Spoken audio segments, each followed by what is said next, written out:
시편 110편입니다.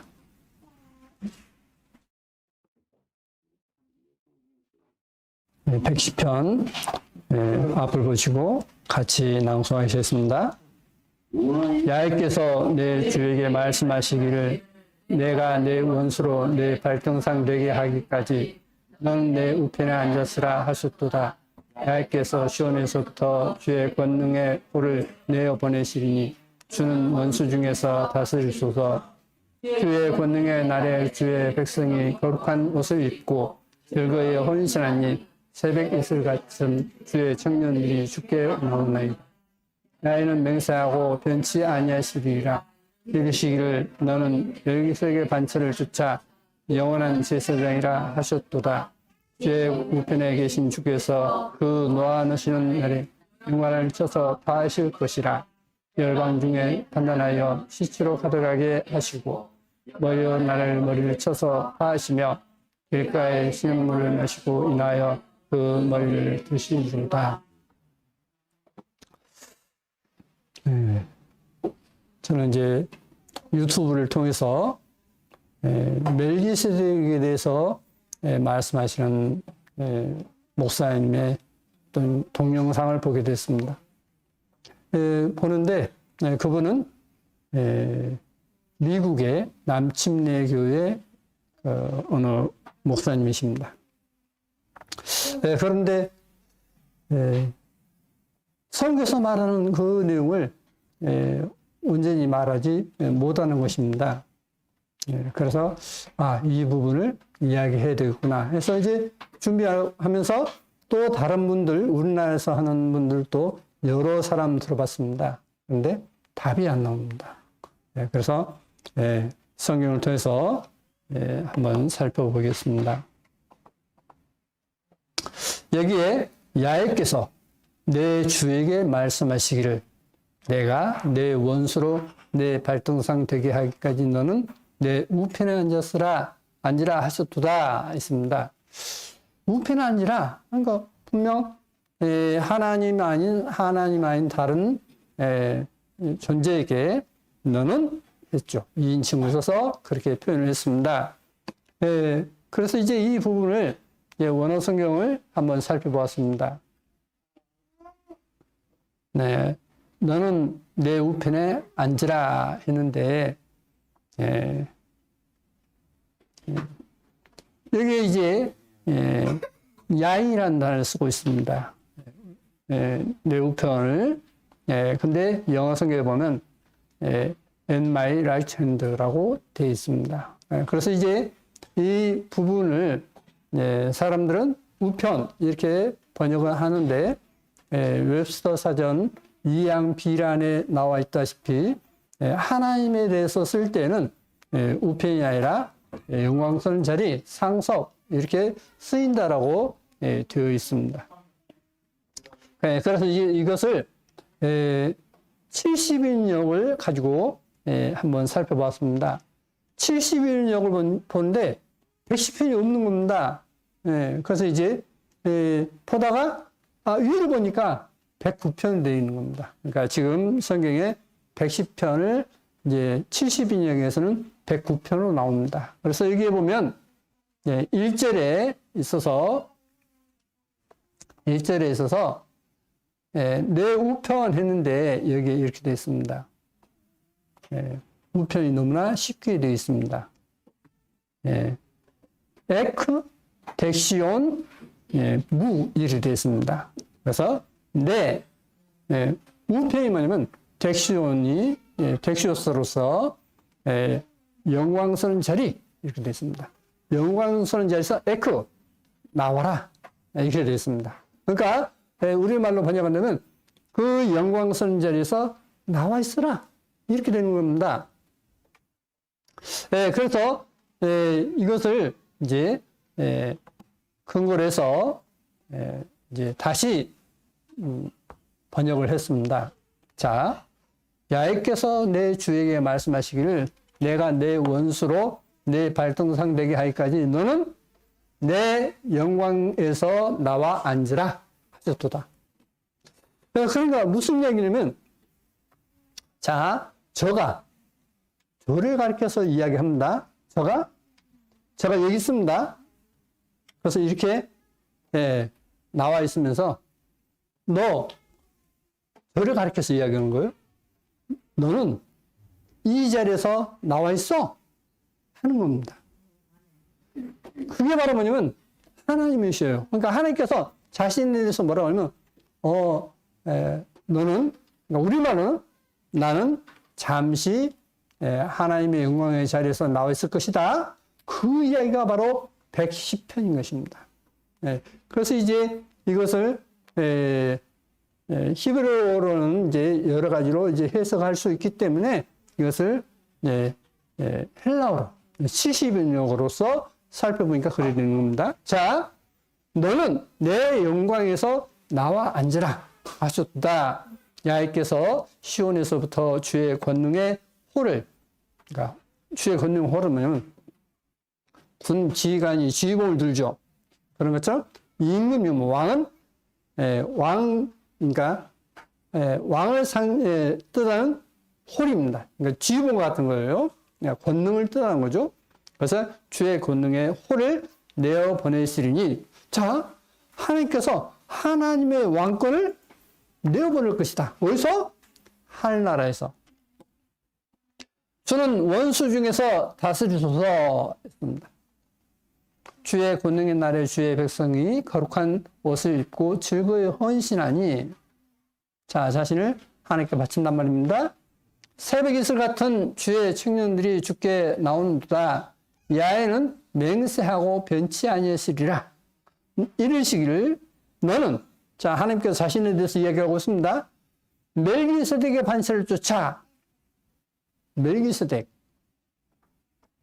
반차를 쫓아 영원한 제사장이라 하셨도다. 그러니까 하나님께서 자신을 멜기세덱의 어떤 반열, 멜기세덱과 같은 그런 반열로서의 이제 영원한 제사장이다 하셨습니다. 그러니까 하나님께서 제사장이 되시겠다, 이런 뜻이에요.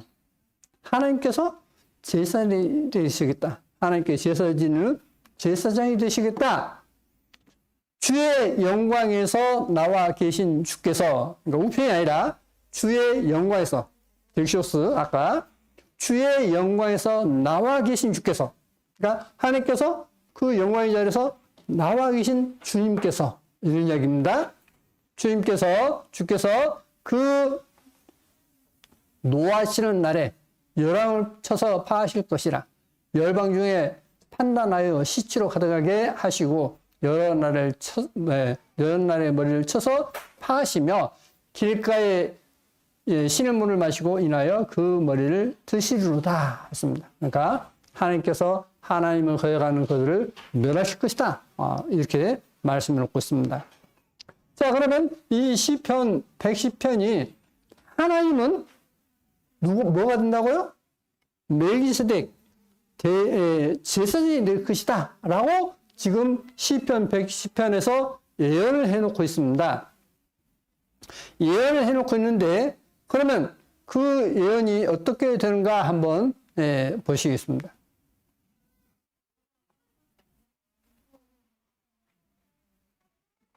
그래서 이제 오늘은 제목을 왕과 제사장이라고 이렇게 제목을 붙여봤습니다. 왕과 제사장. 자, 왕이, 그러니까 왕은 성경에서 왕은 누구시죠? 야훼 하나님이시죠. 나의 왕됨을 원치 않고 사람을 왕스럽다라고 하나님께서 이제 말씀하셨지 않습니까? 자, 왕은 누구냐면 하나님이십니다. 그런데 하나님께서 제사장은 뭐죠? 하나님께 제사 지는 사람을 제사장이라 하죠. 그래서 왕과 제사장은 하나가 될 수 있습니까? 없습니까? 없어요. 그러죠. 마치 뭐가 하냐면 임금님이 계십니다. 그런데 임금님이 신하가 될 수 있습니까? 없습니까? 될 수가 없어요. 그러죠? 될 수가 없는 겁니다. 그런데 성경에서는 우리 인간이 이해할 수 없는 말로서 써놓고 있으니까 많은 어떤 외국 어떤 목사로부터 해서 많은 국내 목사님들이 유튜브에 올렸는데 전문에 보면 이건 참 애매하다. 이렇게 거기도 그러고 저기도 오고 그냥 이런 뜻일 것이다. 라고 해서 정답을 못 주고 있는 것입니다. 그릇된 답을 주고 있는 것입니다. 그래서 제가 이제 한번 살펴봤습니다. 이사야 59장은 제가 자주 인용하는 말씀입니다. 그런데 다시 한번 보시겠습니다. 성실이 없어짐으로 악을 떠는 자가 탈취당하노다. 그러니까 악을 떠나서 의를 행한 사람이 빼앗김을 당해요. 성실함이 없기 때문에 야훼께서 이를 감찰하시고 그 공평이 없는 것을 기뻐 아니하시고, 그러죠. 공평하게 어떤 해야 되는데 사람들에게 공평이 없는 것입니다. 그래서 기뻐하지 아니하셨다 했습니다. 사람이 없음을 보시며 중재자 없음을 이상히 여기셨으므로, 어떤 사람이 없냐? 하나님과 사람 사이에 중재 역할을 하는 그 중재자가 없다 하는 겁니다. 중재자 없음을 이상히 여기셨으므로 자기 팔로 스스로 구원을 베푸시며, 누가? 야훼 하나님께서. 자, 하나님과 사람 사이에 중재자가 없으니까 하나님께서 스스로 구원을 베푸신다 했습니다. 그러면 구원을 베풀려면 어떻게 해야 되겠죠? 하나님과 사람 사이에 제사장이 있어가지고 그 제사장이 백성들의 죄를 가지고 제사를 지내서 하나님께 용서받지 않습니까? 바로 스스로 구원을 베푸시는 자가 될 것이다 했습니다. 자기 의를 스스로 의지하사, 하나님 의로우시죠. 로마서에서 뭐라고 말씀해놓고 있습니까? 의인 없나니 하나도 없으며 있죠. 그러니까 사람은 의인이 없어요. 아담 한 사람이 죄를 지음으로써 모든 사람이 죄인이 있다라고 로마서 5장 12절에 말씀해놓고 있지 않습니까? 자, 의인 없습니다. 자, 하나님만 의로우시다 했습니다. 또 주님께서 부자 청년이 왔을 때 선한 이는 오직 하나이시다라고 하나님을 말씀해놓고 있습니다. 자, 하나님만 의롭고 하나님만 선하십니다. 자, 그런데 자기 의를, 누구 의죠? 하나님의 의를 스스로 의지하사 의로 흉패를 삼으시며, 지금 현재 개혁성경에는 호심경이라고 되어 있습니다. 호심경은 뭐냐면 군인들이, 그러니까 옛날에는 장수들이 갑옷을 입는데 그 갑옷 위에 호심경을 달아요. 그러니까 쇠조각을 이렇게 다닥다닥 붙여가지고 활을 쏘아도 못 들어가게끔, 화살이 안 들어가게끔 이렇게 하는 것을 호심경이라고 합니다. 그러니까 가슴막이에요. 그런데 그렇게 되어 있지 않고 원어성에는, 그리고 영어성에는 흉패라고 되어 있습니다. 이것은 제가 한 두세 번 이야기했기 때문에 오늘은 더 말씀드리지 않습니다. 자, 의로 흉패를 삼으시면, 흉패가 뭐죠? 대제사장이 이제 12보석을 다는 그것을 흉패라 하죠. 흉패를 삼으시며 구원을 그 머리에 써서 투구를 삼으시며, 이 구원이 실은 뭐냐면 원어성에는 예수아예요. 그 머리에 써서 투구를 삼으시며 보수로 속옷을 삼으시며, 보수는 보복. 주님께서는 보복의 옷을 입으신다 했습니다. 어떤 사람이 죄를 지었어요? 그러면 그거에 대해서 누가 어떤 사람을 이제 돌로 쳐 죽였으면 그 가족이 어떻습니까? 돌로 쳐 죽여도 말이 없죠. 말할 수 없지 않습니까? 이게 보수예요, 보복. 근데 주님께서 보복의 옷을 입으실 것이다 했습니다. 그리고 이제 열심이라고 했는데 실은 이게 원어성으로 보면 질투예요. 질투를 입어 겉옷을 삼으시고 있습니다. 자, 하나님께서 우상 숭배할 때에 하나님을 이제 어떤 이렇게 할 때, 안 좋게 할 때 어떤 말씀입니까? 하나님은 이제 질투하신다 했지 않습니까? 그러죠? 근데 그 질투의 옷을, 겉옷을 삼으신다 했습니다. 그러니까 주님께서 속옷부터 겉옷까지 하나님은 보복을 당하고 하나님께서 질투해서 형벌하는 어떤 그런 벌을 주님께서 그 옷을 입으실 것이다 하는 겁니다. 그러니까 주님께서 우리를 위해서 그런 고난을 받았겠다 하는 것입니다.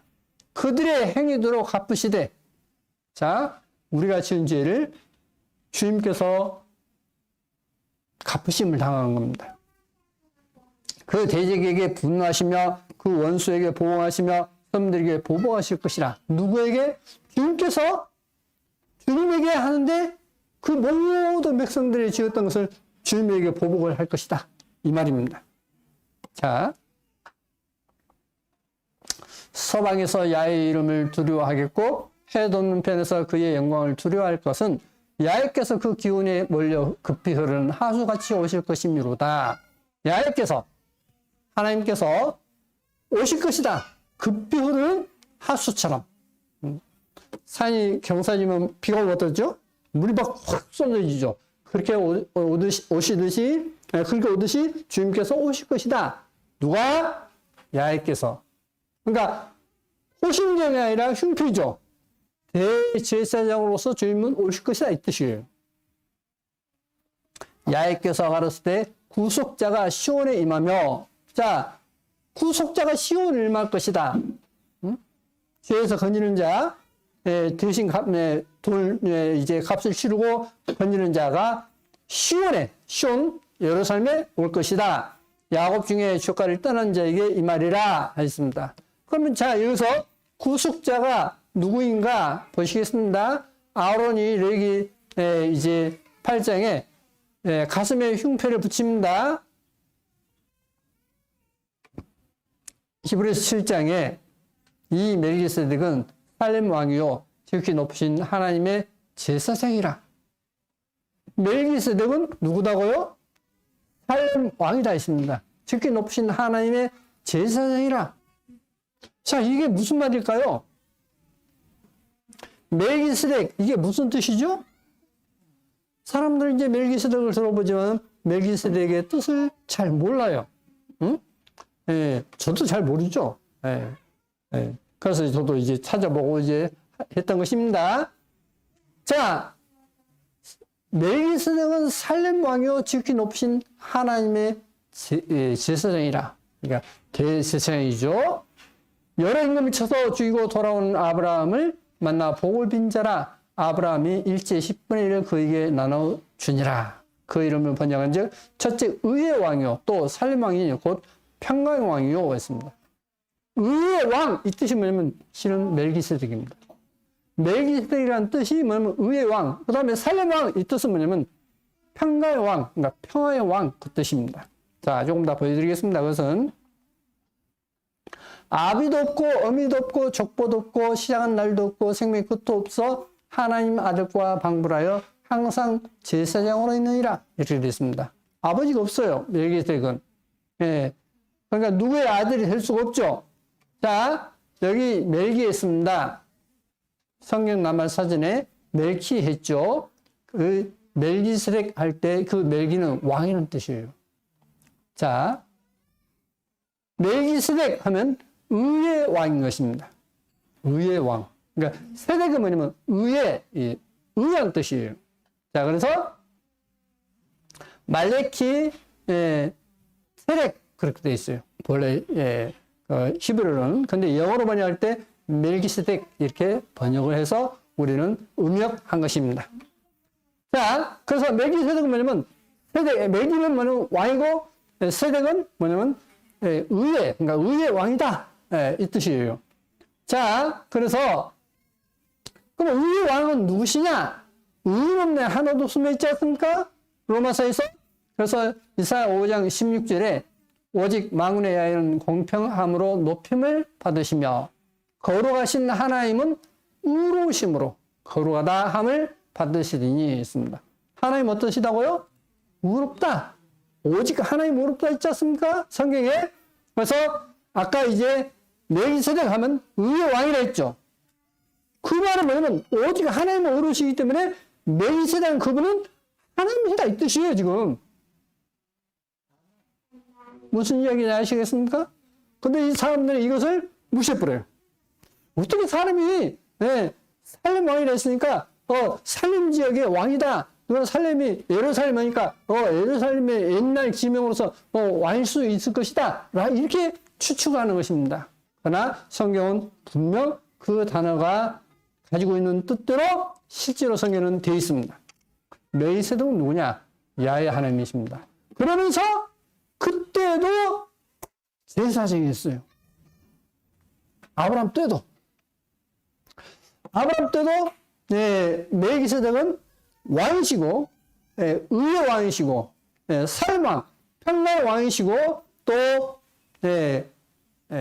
하나님은 제사장이셨다라고 창세기에서 말씀해 놓고 있습니다. 자, 그래서 이사야 9장 6절에 자주 읽었던 내용이죠. 이는 한 아이가 우리에게 낳고 한 아들을 우리에게 주신 바 되었는데 그 어깨는 정사를 메었고 그 이름은 기묘제라 뭐더라. 전능하신 하나님이라. 누가요?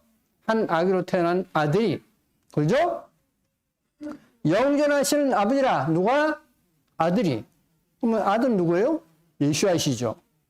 자, 평화의 왕이라 할 것입니다. 누가? 예수아께서. 그러면 아까 이제 멜기세덱은 누구시다고요? 평화의 왕이라 했죠. 살렘 왕은 번역하면 평화의 왕이라 했지 않습니까? 그러니까 누구냐면 평화의 왕은 오직 하나님밖에 없어요. 그러므로 그때 아브라함에게 나타났던 그 멜기세덱은 야훼 하나님이십니다. 야훼 하나님이셔요.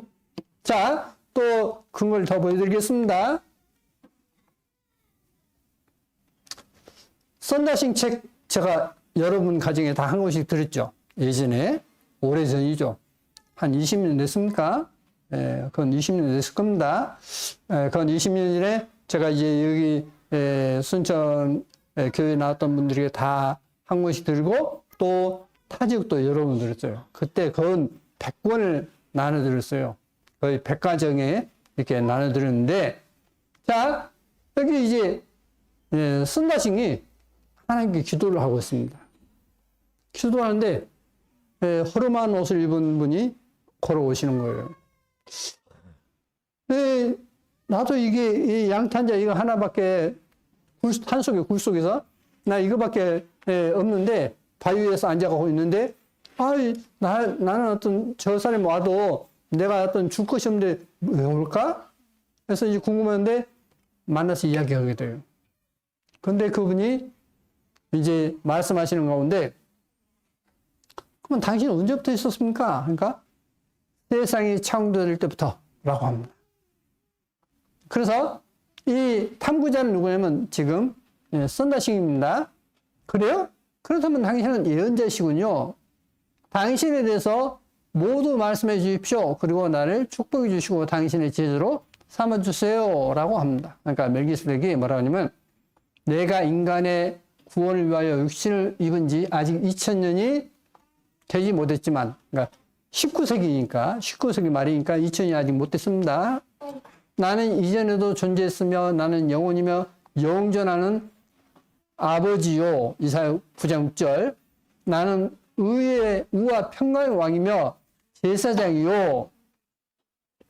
어떤 사람도 나처럼 왕과 사자가 동시에 될 수 없다. 세상적으로 보면 나에게는 족보도 없다. 나의 성육신 전에는 나를 사랑하는 자들에게 나타났다. 나는 그들을 돕고 축복했으며 이제 나는 그대의 기도에 응답하려고 나타나서 그대에게 평화와 안식과 영원한 생명을 주러 왔다. 근데 나는 그들을 축복했다 했습니다. 창세기 14장에 지금 멜기세덱 나오죠. 그 다음에 요한복음 8장에 나옵니다. 그리고 다니엘서 3장 26절 나와요. 결국 뭐냐면 다니엘 때에 사드락과 메삭과 아벳느고 있지 않습니까? 그들 실제로 불에 던지는데 도왔지 않습니까? 그때 그분이 누구냐면 멜기세덱 바로 예수하시다 이 말이에요. 응? 예수하시다. 이것을 직접 썬다싱을 만나가지고 썬다싱이 이야기하고 썬다싱이 그래서 이걸 기록해 놓고 지금 우리가 읽게 된 것입니다. 그러니까 이 내용은 시편 110편을 갖다 그대로 설명해 놓은 내용입니다. 지금. 자, 그래서 이사야 59장에 보면 사방에서 야훼의 이름을 두려워하겠고 해돋은 편에서 그의 영광을 두려워할 것은 야훼께서 그 기운에 흐르는 급히 흐르는 하수같이 오실 것이미로다. 야훼께서 가라사대 구속자가 시온에 임하며 있지 않습니까? 아까 읽었었죠. 구속자. 그런데 이사야 43장에 나곧 나는 야훼라 나 외에 구주가 없느니라. 세이버 대문자입니다. 그 다음에 너희의 구속자 이스라엘을 거룩한 자 야훼가 말하노라. 이사야 43장 14절에 야훼는 누구시다고요? 구속자가 있습니다. 근데 그 구속자가 어디 온다고요? 시온에 올 것이다 라고 말씀을 하고 있는 것입니다. 구속자가 시온에 임하며, 그러면 시온에 임하셨던 예수는 누구시다고요? 야훼 하나님이십니다. 그럼 그분은 구속자예요. 그래서 실제로 성경 낱말 사진에 구속자 해가지고 고린도전서 1장 31절 이렇게 되어 있는데 우리말 성경에는 구속자라고 되어 있지 않고 구속이라고 번역했습니다. 실제 원어 성경에는 구속자가 신약성이 많이 나와요. 몇 번 나오는데 그걸 전부 다 구속자라고 하면 바로 야훼 하나님 구속자라고 되어 있기 때문에 예수와는 야훼 하나님이시네 라고 하는 게 되어버리니까 그걸 믿지 않는 사람들이 구속자를 구속으로 바꿔본 거예요. 바꿔버린 겁니다. 자, 너희의 구속자 이스라엘 거룩한 자 야훼가 말한다 라고 말씀하고 있습니다. 주님은 이제 오시는데 왜 오시느냐 하는 겁니다. 인자가 온 것은 선물 받으려 함이 아니라 도리어 섬기려 하고 자기의 목숨을 많은 사람의, 우리말은 대속물이라고 되어 있습니다. 근데 원어 성경에 대속물이라고 되어 있지 않아요. 구속물이라고 되어 있습니다. 그래서 전에 이것도 설명을 드렸어요. 구속물로 주려 함이니라 했습니다. 대속물은 뭐냐면 부정한 동물을 하나님께 바칠 수 없기 때문에 그 부정한 것을 대신해서 양이나 염소로 바치는 것을 대속물이라고 합니다. 근데 우리는 어떤 예물을 바치는 것이 아니라 주님께서 우리를 위해서 희생제물 되신 것입니다. 그러므로 구속물인 것입니다. 자, 내용적으로도 구속물이 맞습니다. 자, 그러면 섬기러 오셨고, 주님은 이 땅에 오실 때 섬기러 오셨고 구속물로 주러 오셨다 했습니다. 자, 마태복음 11장에 수고하고 무거운 짐이들아 다 내게로 오라. 내가 너를 쉬게 하리라. 나는, 우리말 성경에는 지금 이게 이렇게 돼 있지 않죠. 나는 마음이 오냐고 겸손하니 이렇게 돼 있지 않습니까? 근데 이것은 샘토브 히브리 성경입니다. 1세기 성경의 이것은 나는 겸손하고 선하고 마음이 청결하니 이렇게 돼 있어요. 나의 멍에를 메고 내게 배우라. 그러면 너희 마음이 쉼을 얻으니 이는 내 멍에는 쉽고 내 짐은 가벼움이라 하시니라 했습니다. 자, 그러면 여기서 나는 겸손하고, 아니 하나님께서, 이 우주 만물을 지신 하나님께서 겸손하시다? 두 번째, 선하시다? 그리고 마음이 청결하다, 깨끗하다 라고 말씀을 놓고 있습니다.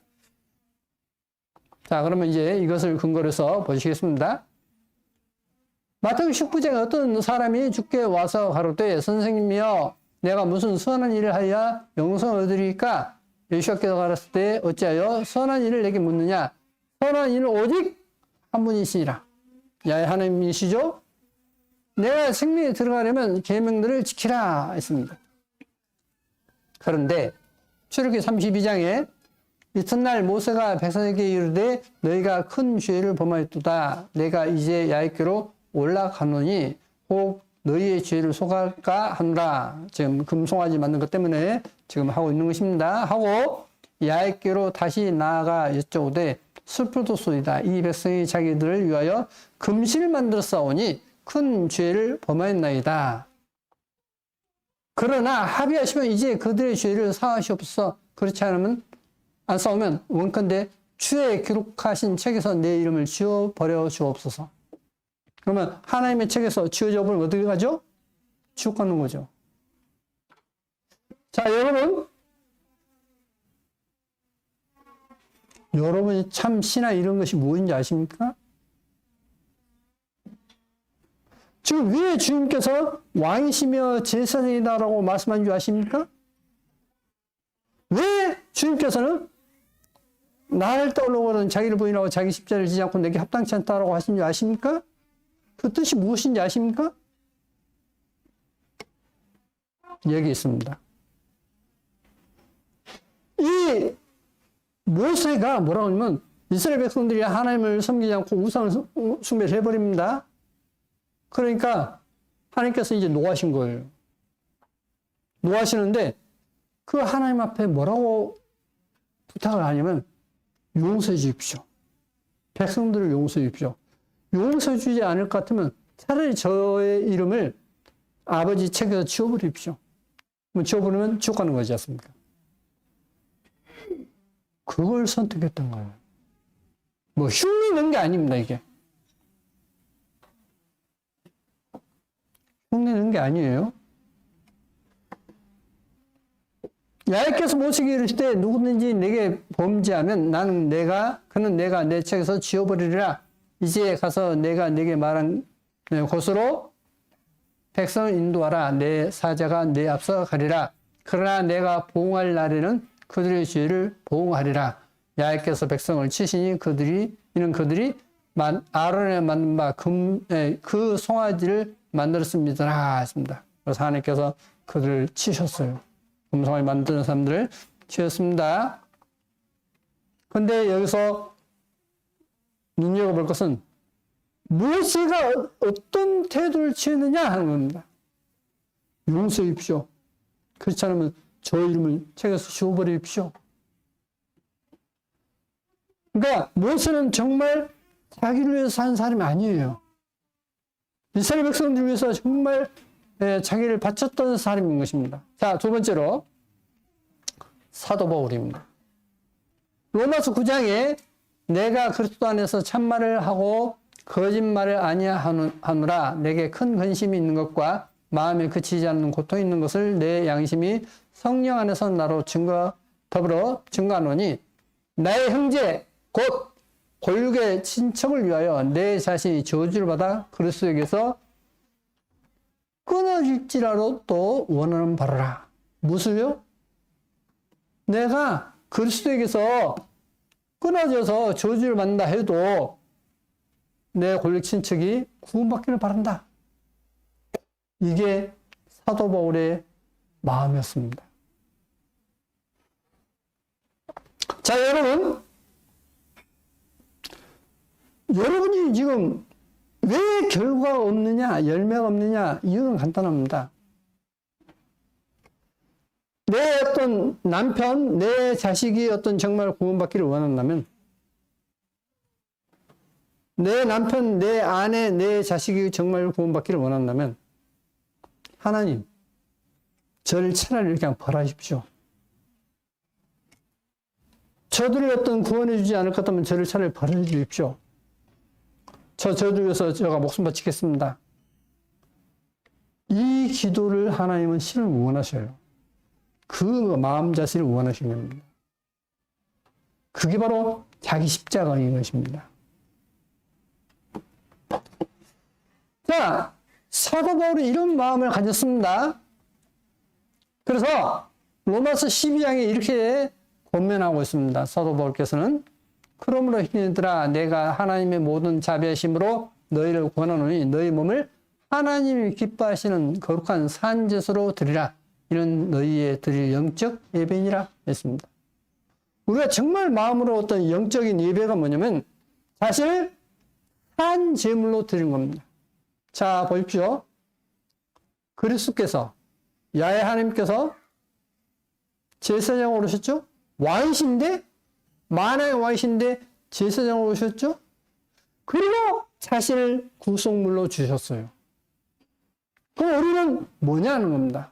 우리는 뭐냐는 거예요.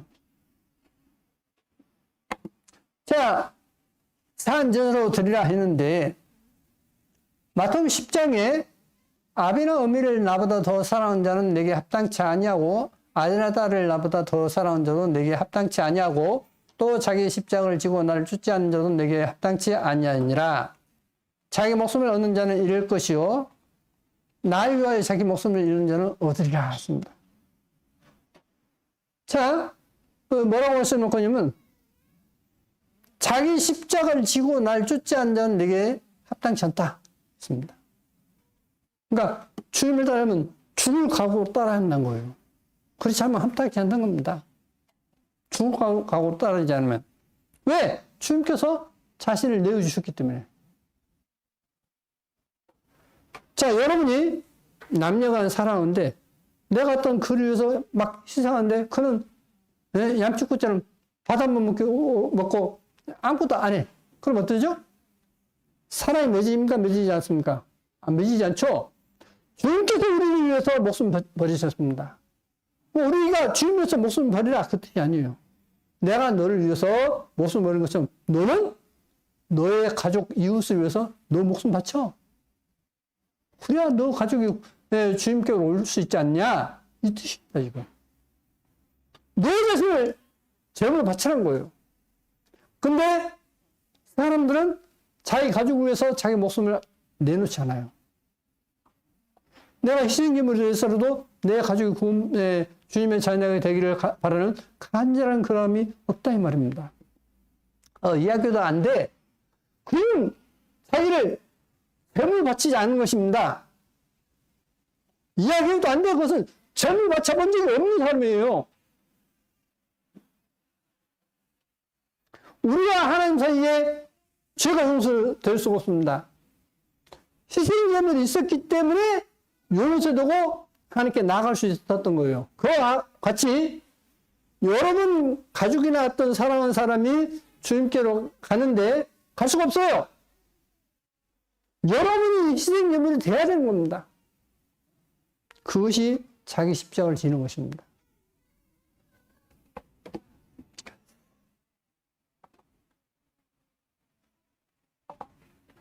자, 히브리서 13장에 하나님의 말씀을 너희에게 이루고 너희를 인도하던 자들을 생각하며 저희 행실의 종말을 추이하여 보고 저희 믿음을 본받으라. 사도 바울이 이렇게 말씀해 놓고 있습니다. 예수와 그리스도는 어제나 오늘나 영원토록 동일하시니라. 여러 가지 다른 교훈에 끌지 말라. 마음은 은으로 굳게 함이 아름답고 식물로서 할 것이 아니니 식물로 말미암아 행한 자는 유익을 얻지 못하였느니라. 어떤 식물 때문에, 그러니까 어떤 돈 때문에 뭐 하는 것은 그건 은으로 못하다 했습니다. 정말 은으로서 하는 것이 마땅한 겁니다. 그럼 은혜는 뭐냐? 하나님 은혜죠. 그 하나님 은혜에 감사해서 내가 하는 것이지, 내가 어떤 물질의 어떤 도움 때문에 한다면 그건 은혜롭지 못하다 했습니다. 우리에게 재단이 있는데 그 위에 있는 재물은 사망에서 섬기는 자들이 이 재단에서 먹을 권이 없나니 하나님께서 세상일 때 그 먹지 못합니다. 축제를 이런 죄를 위한 짐승의 피는 대세상이 가지고 성소에 들어가고 그 육체는 영문 밖에서 불사함이니라. 이게 구약시대의 이제 하나님 앞에 시사법이죠. 그러므로 예수와도 자기 피로써 백성을 거룩해 하려고 성문 밖에서 고난을 받으셨느니라. 그러니까 성전 밖에서 고난 당하셨죠? 그러니 우리는 그 능력을 지고 영문 밖으로 그에게 나아가자. 주님께서 성전 밖에서 고난을 당하셨듯이 교회 밖에서 믿지 않는 사람 위해서 우리도 그 능력을 지자. 이게 뭐예요? 이게 십자가이고 이게 바로 자신을 하나님 앞에 희생물로 제물로 바치는 겁니다. 성경은 그건 분명히 그걸 요구하고 있습니다. 그러면 뭐 기도를 듣겠다라고 성경은 분명히 되어 있어요. 그러면 좀 더 보시겠습니다. 우리가 여기는 영원 도성이 없고 오직 장차 올 것을 찾나니 이러므로 우리가 예수와로 더불어 예수로 말미암아 항상 찬미의 제사를 하나님께 드리자. 이는 그 이름을 증거하는 입술의 열매이라. 찬미의 제사, 찬송가요? 예배하기 위해서 여식행위 가 아니에요. 이건 제사 중에 정말 중요한 제사입니다. 찬송가요? 정말 그건 하나님께 드리는 향입니다. 향. 오직 선을 행함과 서로 나눠주기를 잊지 말라. 이 서로 나눠준다. 이 말을 사도행전에서는 뭐라고 번역했냐면 교제라고 번역했습니다. 그러니까 교제니까 뭐 이 말을 주고받는 거 그런 뜻이 아니에요. 그래서 이제 나눠줬습니다. 어떻게요? 가진 사람들이 어떤 밭을 팔아가지고 사도들이 어떤 발을 앞에 놓으면 그 사도들이 이제 가난한 어떤 형제 자매들을 갖다 도왔지 않습니까? 그래서 필절한 사람이 아무도 없었다라고 했습니다. 아무도 어떤 궁핍한 사람이 없었다고 되어 있어요. 그 일로 인해서. 나누기를 잊지 말라. 이 같은 제사는 했습니다. 이게 나눠준 것이 하나님 앞에 제사예요, 또. 하나님 앞에 찬양하는 것도 제사이고, 내가 어떤 다른 어려운 사람을 돕는 것도 이게 하나님 앞에 제사라고 되어 있습니다. 하나님이 기뻐하시느니라 했습니다. 너희를 인도하는 자들에게 순종하고 복종하라. 그럼 인도하는 자가 뭐 어떻게 순종하고 복종해야 되는가 하는 것입니다. 저희는 너희 영혼을 위하여 경성하기를, 그러니까 깨어있기를 자기가 회개할 자인 것 같이 하느니라. 자신이. 자, 그 교회의 어떤 목회자이면 그 교회의 어떤 누가 잘못됐어요. 저 사람이 잘못됐으니까 그런 거야? 그건 목사가 아닙니다. 누군가가 잘못됐으면 하나님 앞에 목회자는, 인도자는 내가 어떤 잘못해서 저렇게 됐구나 라고 괴로워하는 겁니다. 그것을 자기가 회개할 자인 것 같이 이렇게 표현했습니다. 그래서 이 회개가 뭐냐면 영성에 보면 어카운트입니다. 계산. 누가 어떤 교회 식구가 잘못됐는데 내가 잘못돼가지고 그렇게 됐어. 그걸 뼈저리게 느끼는 것입니다. 그리고 자기가 잘못된 것을 하나님 앞에 회개하고 좀 불쌍히 여기시고 저를 용서해 주시고 그를 불쌍히 여기셔서 은혜 베풀어 주십시오. 이게 목회자의 자격입니다. 목회자의 자격이 그거예요. 자기가 회개할 자인 것 같이 하느니라. 저희로 하여금 즐거움으로 이것을 하게 하고 근심으로 하게 말라. 그렇지 않으면 너희에게 유익이 없느니라 했습니다. 저는 여러분 중에 정말 목회자가 나오기를 바랍니다. 근데 그 목회자는 성경 좀 안다고 뭐 말 잘한다고 되는 게 아니에요. 누군가를 위해서 자기 생명을 바쳐서 그 영혼이 정말 하늘나라에 이르기까지 잘 갈 수 있도록 해야 되겠다 하는 그런 희생하는 마음을 가진 사람이 진짜 목회자인 것입니다. 그런데 많은 사람들이 왜 교회를 떠나느냐? 목회자가 그런 마음이 아닌 말로 내뱉다 보니까 떠나버린 거예요.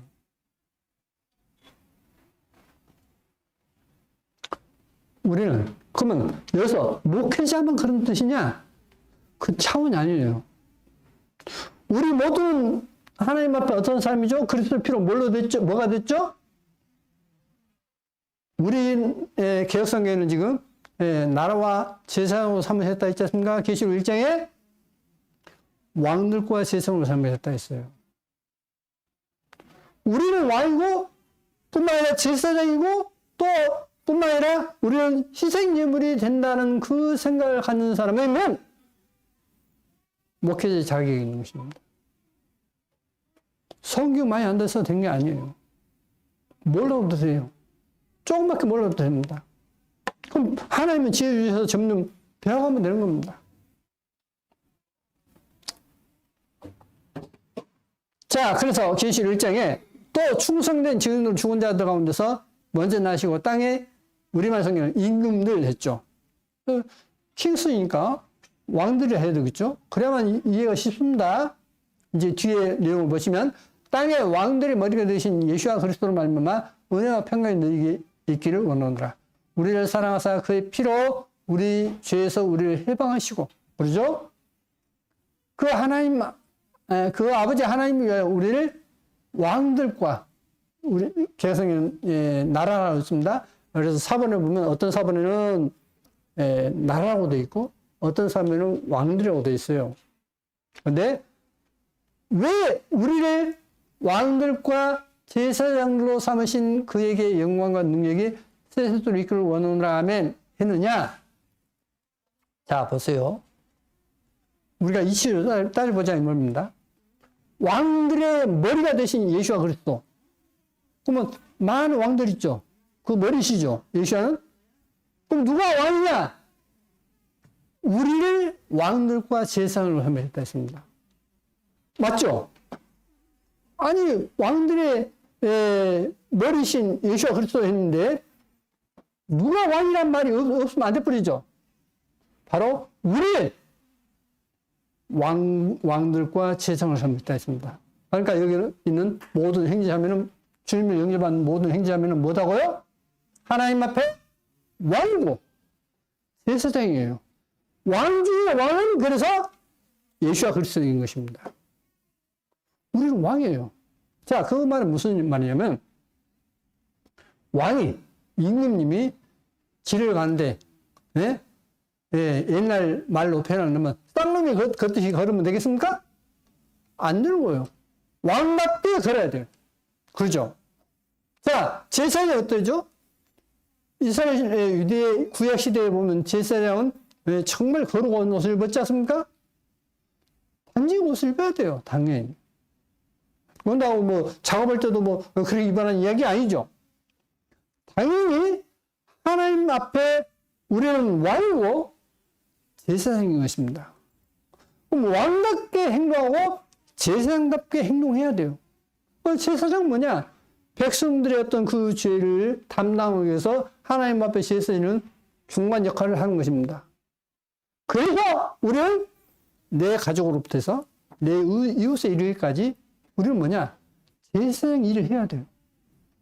근데 제사장 일을 해야 하는데 그러면 희생제물은 뭐냐? 제사장과 동시에 자신이 희생제물이 되어야 하는 겁니다. 그걸 성경에서는 가르치고 있어요. 그걸 가르치고 있습니다. 근데 이제 요즘에 그렇지 않은 목사님들이 많죠? 얼마 전에 저희 이제 처가 쪽에 이제 이렇게 돌아가셨어요. 한 분이.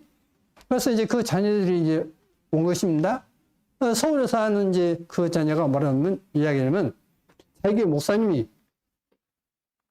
한 500명 되는 교회 식구인데 목사님께서 은퇴하는데 아파트 한 채 주고 돈을 6억을 요구한다는 거예요. 그러면 이제 다른 사람들은 우리 형편에 무슨 6억입니까? 지금 교회를 갖다 어떤 서로 어떤 리모델을 해가지고 돈이 얼마만에 들어가지고 빚이 이렇게 져 있는데 그래서 그것 때문에 계속 싸운다는 거예요.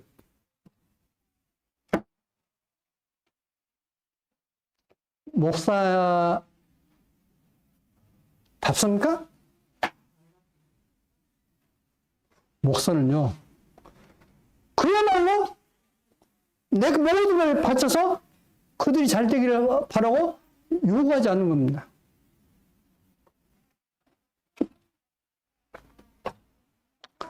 그러니까 요구하지 않는 거예요. 요구하지 않는 거.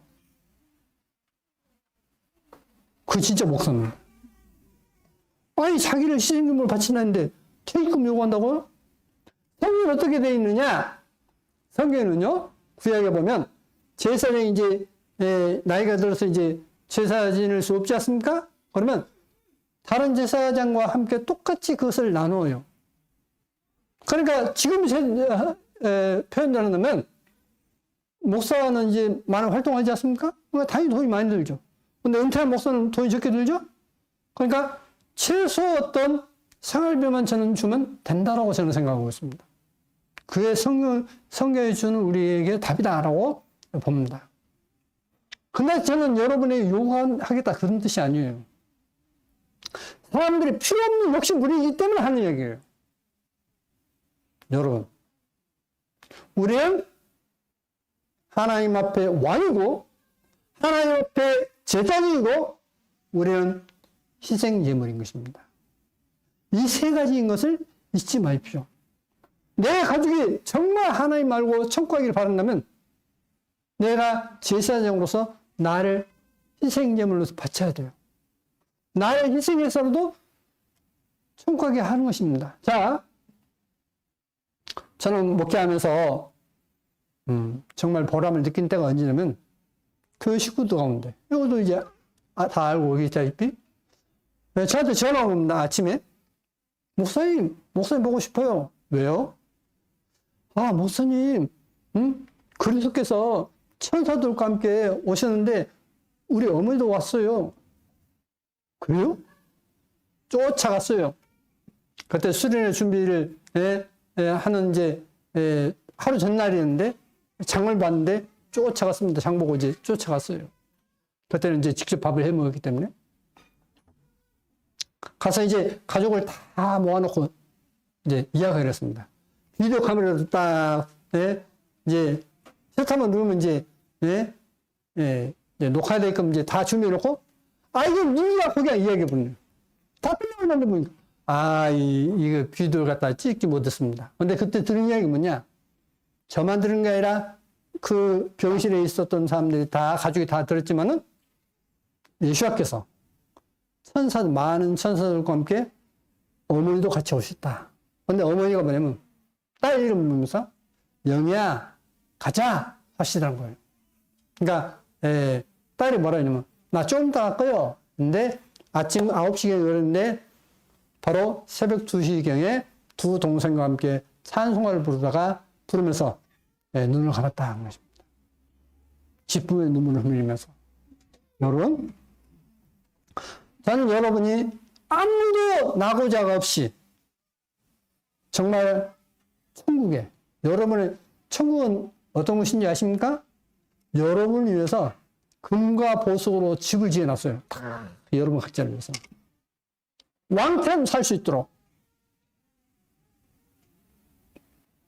여러분 이 땅에서 금으로 만든 집에 사는 사람이 별로 있습니까? 아주 가쁘나 금으로 어떤 치장하지 뭐 보통 사람은 하지도 못하지 않습니까? 근데 내 나라를 위해서 골드하우스, 또 각종 보석으로 꾸미는 집을 여러분을 위해서, 여러분과 저를 위해서 준비해놨습니다. 하나님 감사하지 않습니까? 우리가 뭐 잘했다고. 그러죠?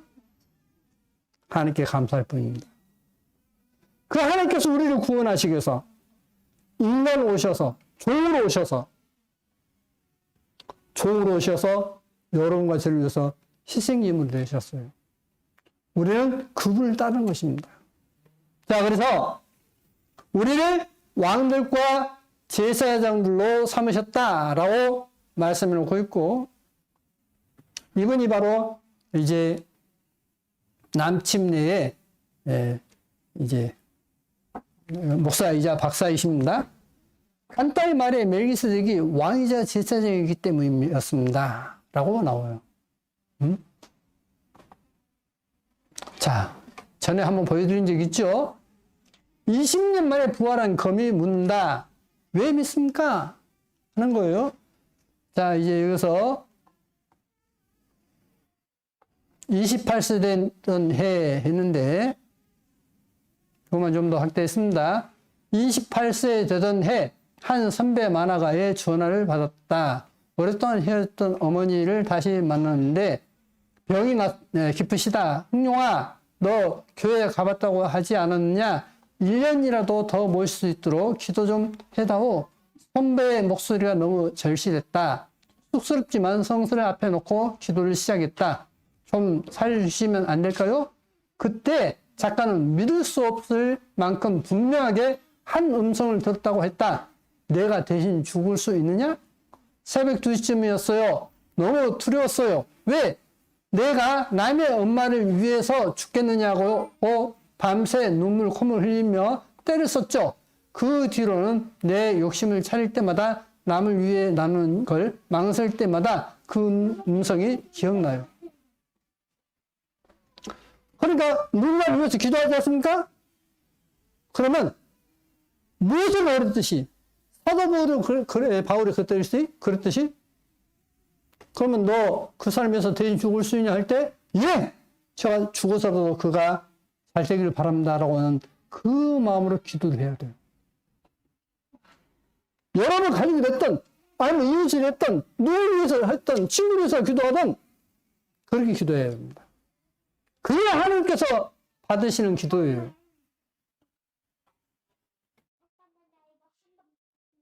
자, 우리가 그런 마음으로 가족을 위해서 기도해야 됩니다. 하나님, 내 목숨 바치겠습니다.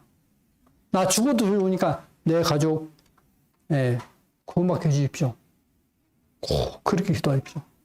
자, 다시 말씀드립니다. 우리는 왕이고,